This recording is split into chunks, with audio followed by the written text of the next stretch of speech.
What's going on, everybody? Welcome back to Blitz Fantasy Football. My name is Ryan Linkletter. I'm here with Bryce DeGroat, and today we're breaking down the hardest schedules at each position that you need to know in fantasy football. If you want advice, whether that's a draft guide to help you win your draft or get that great team, or even direct advice from us all season long, join those links below. There's the Discord link and a draft guide in there for you to help win your league. But let's pull this up, getting into the hardest strength of schedule at that quarterback position. Brock Purdy, Fernando Mendoza, Bryce Young, Jacoby Brissett, Patrick Mahomes, Aaron Rodgers, Jaden Daniels, Dak Prescott, Justin Herbert, and Baker Mayfield. Bryce, give me one name you are fading at cost right now because potentially this tough schedule plays a big role. Yeah, Jaden Daniels for sure. A lot of mixture of things of why I don't like Jaden Daniels. First off, I just think that QB4, QB5 ADP is a joke. I mean, he finished as the QB5 in his rookie season. That kind of felt like his peak. So that's the first concern there. And you have the injury history. You have a decent supporting cast, but it's definitely on the older side between Terry and Diggs as well. And then, like we talked about, the schedule. This schedule is really tough, top to bottom. And I don't really believe in this Commanders team as a whole. So definitely can't get around JD. Yeah, it's hard to kind of buy into him after last season. He suffered three different injuries, missed time because of that. This team was one of the worst in the NFL in passing yards per game. While they did have a very good rushing attack, they lost offensive coordinator Cliff Kingsbury, which we'll see the impact of that. I think the addition of Stephon Diggs made me a little higher on Jaden Daniels, but it didn't necessarily move the needle for me in saying, like, yeah, I'm going to pay a premium for Jaden Daniels. It's just not happening. I think he's one of the biggest landmines at that quarterback position.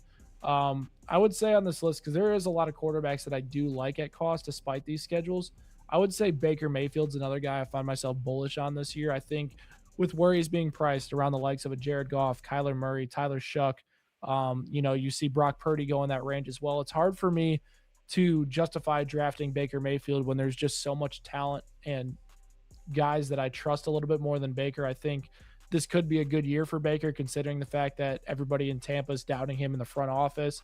He always plays his best when his back is against the wall. I think Baker's going to be in for a good year, but in fantasy, I don't really think he's ever going to replicate that quarterback 6 season he had, 2 years ago where he was really, really good. His rushing upside was great that year. So I'm a little bit fading Baker. On this list, Bryce, like I mentioned, a lot of guys that we both really like. Give me one target. Yeah, I'm gonna go Justin Herbert. Down at 24. So luckily, like that's what the ninth hardest schedule. So Yeah. definitely not anything to freak out about. I think, and I think all the other signs are just great. I think he's been a top five QB before. He's coming off a great rushing season. You got Mike McDaniels as the OC.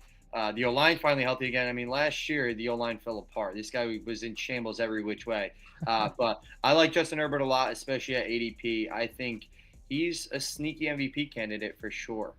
Yeah, I do like that a lot. I'm going to go Brock Purdy here. You see him at 32. That is not going to scare me away from drafting Brock Purdy. I think he's in a good spot this year.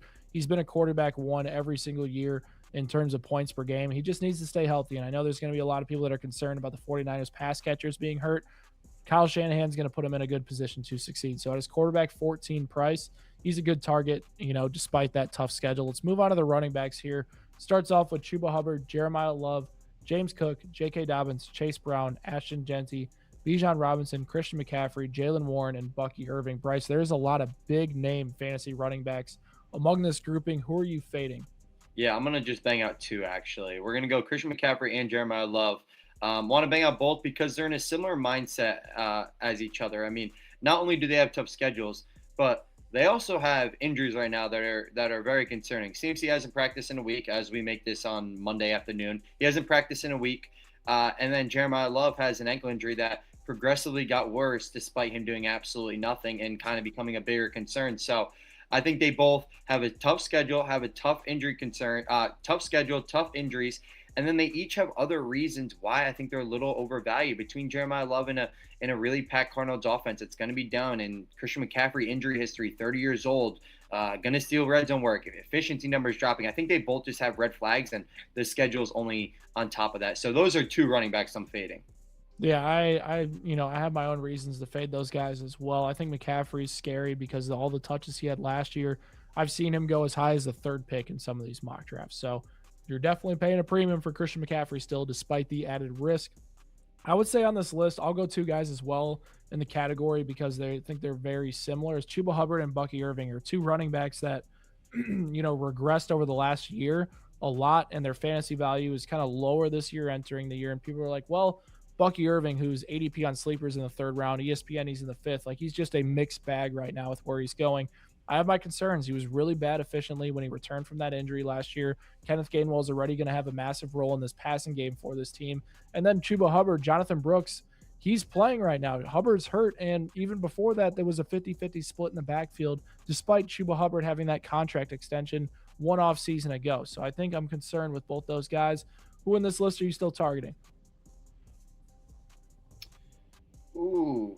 I mean, we can I think we're going to go in the same route here, but James Cook. I just think because how the Bills' offenses ran and so many different ways they go. Last year, this guy led the league in rush yards and had the fifth most touchdowns. Expected to be more in the pass game this year. I still think I like James Cook, even despite the tough schedule. Yeah, I'm not gonna say Chase Brown. I know he's gonna be good. Genty, we know is gonna be solid. Like, I'm gonna say Jalen Warren, a player that I think is starting to grow on me a little bit during this process. And I've taken a look at some of the stats over the last 5 seasons of Aaron Rodgers' careers.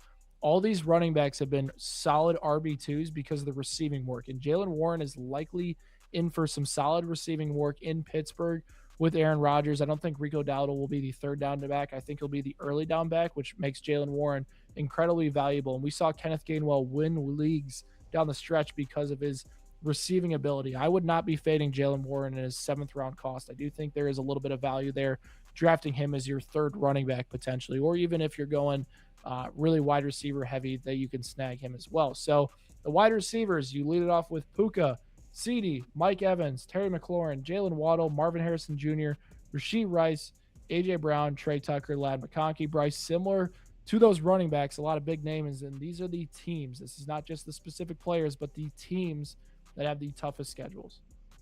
Yeah, I think, man, kind of finding a guy to fade on here is definitely harder than to back. But I think it's Mike Evans for me. I think he could be a touchdown machine this year.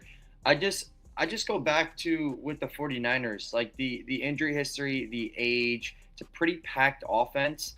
And I just think there are a lot of red flags, especially like where he's going with Parker Washington around him and those type of players. I take them over him without hesitation. I think Mike could have a solid year, but I also think the red flags are glaring as well. And the schedule plays on top of that. Third hardest schedule speaks volume. So Yeah. him for sure. Yeah, I think Evans is starting to kind of lower on my draft board as well because of the fact that he can't stay healthy, and that's a big thing for him. With his age, and I think he's going to be good in San Francisco, but how available will he actually be? And Jalen Waddle's a player that is starting to concern me just a little bit because similar to Mike Evans, an early injury pops up. He's in a new situation. I think the passing volume is going to be there, but I think a lot of people are expecting Jalen Waddle to just be a really, really good wide receiver in fantasy because of the trade to the Broncos and the passing volume in this offense and being tied to Sean Payton. I don't think there's a direct correlation with that. And I think that he was in a great situation with Mike McDaniel as his coach, and he provided a lot of easy layups for him. And we saw him average over 16 points a game when Tyreek Hill went down. I think he's more of a wide receiver 2 than he does have that like wide receiver 1 upside. And then you add in the fact the schedule is this tough, like definitely pretty worrisome for Jalen Waddle. Now give me a target on here. Yeah, it's easy to say Ladd McConkey, but since I said Justin Herbert, I'm going to go A.J. Brown, another guy I'm really, really high on this year. Makes me feel a little good that he's a little bit lower on this list. I mean, 7th hardest schedule. Nice not being at the top, but regardless, I love AJ every way this year. Him and May's play styles fit each other perfectly. Josh McDaniels great with new wide receiver 1s. He was brought to New England to be a target hog, and I know early on in training camp they kind of were all over the place, but they've been locked in recently, and he looks good. Nothing about the schedule worries me about AJ Brown. I think Drake May is going to step up to the task and perform kind of just like last year, even with a tougher schedule overall as well. Yeah, I like that take for sure. I'm gonna go. I'll go AJ Brown. AJ Brown is a tough sledding for his schedule out of the gate. Gets a lot of tough cornerback matchups, but this guy's been going against Christian Gonzalez the entire offseason. People want to say AJ Brown is old. He's not as good as he used to be. He's in the perfect situation for him to be successful and has never finished lower than wide receiver 6 when he's seen 140 plus targets during the season. The volume will be there for him. Him and Drake May's playing style fit very well, and the red zone utilization is going to be very strong for him in this Josh McDaniels scheme. I don't think there's any reason we should be fading him. He's a great target at cost. for this Patriots team. Let's get to the final position here, the tight ends. The toughest strength of schedules. We start off with Chig, Kate Otten, Jatavian Sanders, Jake Ferguson, Trey McBride, Pat Fryermuth, Colston Loveland, Tucker Kraft, Jawan Johnson, and then George Kittle. Who are you fading, Bryce, out of this grouping right now? Man, there's no player that I'm like completely fading, but I want to hit on Trey McBride simply because of the coaching changes, of the packed offense, of a tough schedule, like of a little bit regression coming off a historical season. I don't like he's still my tight end too, don't get me wrong, but like I just can't get around a second round price on him for pretty much all the reasons I just said. So I think the schedule definitely plays a factor in that. And I mean, whenever you have a season like that, coaches know kind of how to game plan you for the following year, and historical data says regression is coming. So I just can't get around Trey around like overall ADP price. Yeah, I think McBride at that early second is kind of a mistake considering the schedule is this hard. And then you add in the fact that a new system's coming in where the guys rarely targeted tight ends in the past. Now, I look at the other guys. Jake Ferguson's a name that comes to mind for sure. When CeeDee Lamb and George Pickens were healthy, he only averaged 7.3 points per game, and he's priced within those top 12 tight ends. And he was a player that had a ton of receptions, a lot of touchdowns, but his receiving yards were so low because his average depth of target was one of the lowest among the tight end positions. So he's not getting valuable targets. And if he's not getting a lot of targets when Lamb and Pickens are healthy, he's not going to be a good player in fantasy. Add in the fact he has one of these worst schedules. I'm not drafting Jake Ferguson in any of my leagues this year. It would be a mistake to pick him with all this priced in. Now, give me a target in this grouping.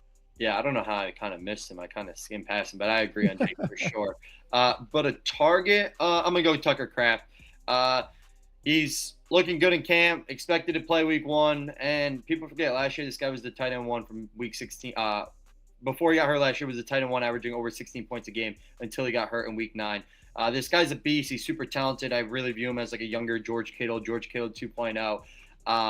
I mean, this dude, the way he's just talking, he is so ready to get back. I love Kraft, especially since he hasn't got a contract yet either, and it's kind of on a contract year as well. So got a little bit of a tough schedule, but Green Bay is going to get the most of them. Yeah, I like that take. Jawan Johnson's the guy I'll mention. He's the tight end 16 right now. This is despite a tight end 9 finish last year, had 886 receiving yards and over 70 catches. He's very underrated. He was top 10 in yards after the catch and yards per route run last year. Now he gets a full season with Tyler Shuck as his quarterback, who helped him have that big fantasy push towards the second half of the year. You're basically getting him for free. If you draft a risky player, like let's say George Kittle, who's coming off of a big Achilles injury, go get Jawan Johnson. He's a safer floor play that's going to be right around that tight end 1 range for the rest of the season. Now, drop a comment down below. Which of these players are you fading based on their tough schedule, and which of them are you targeting because you're not worried about that tough schedule? Hit that like and subscribe button for daily fantasy football content, and me and Bryce will catch you guys next time.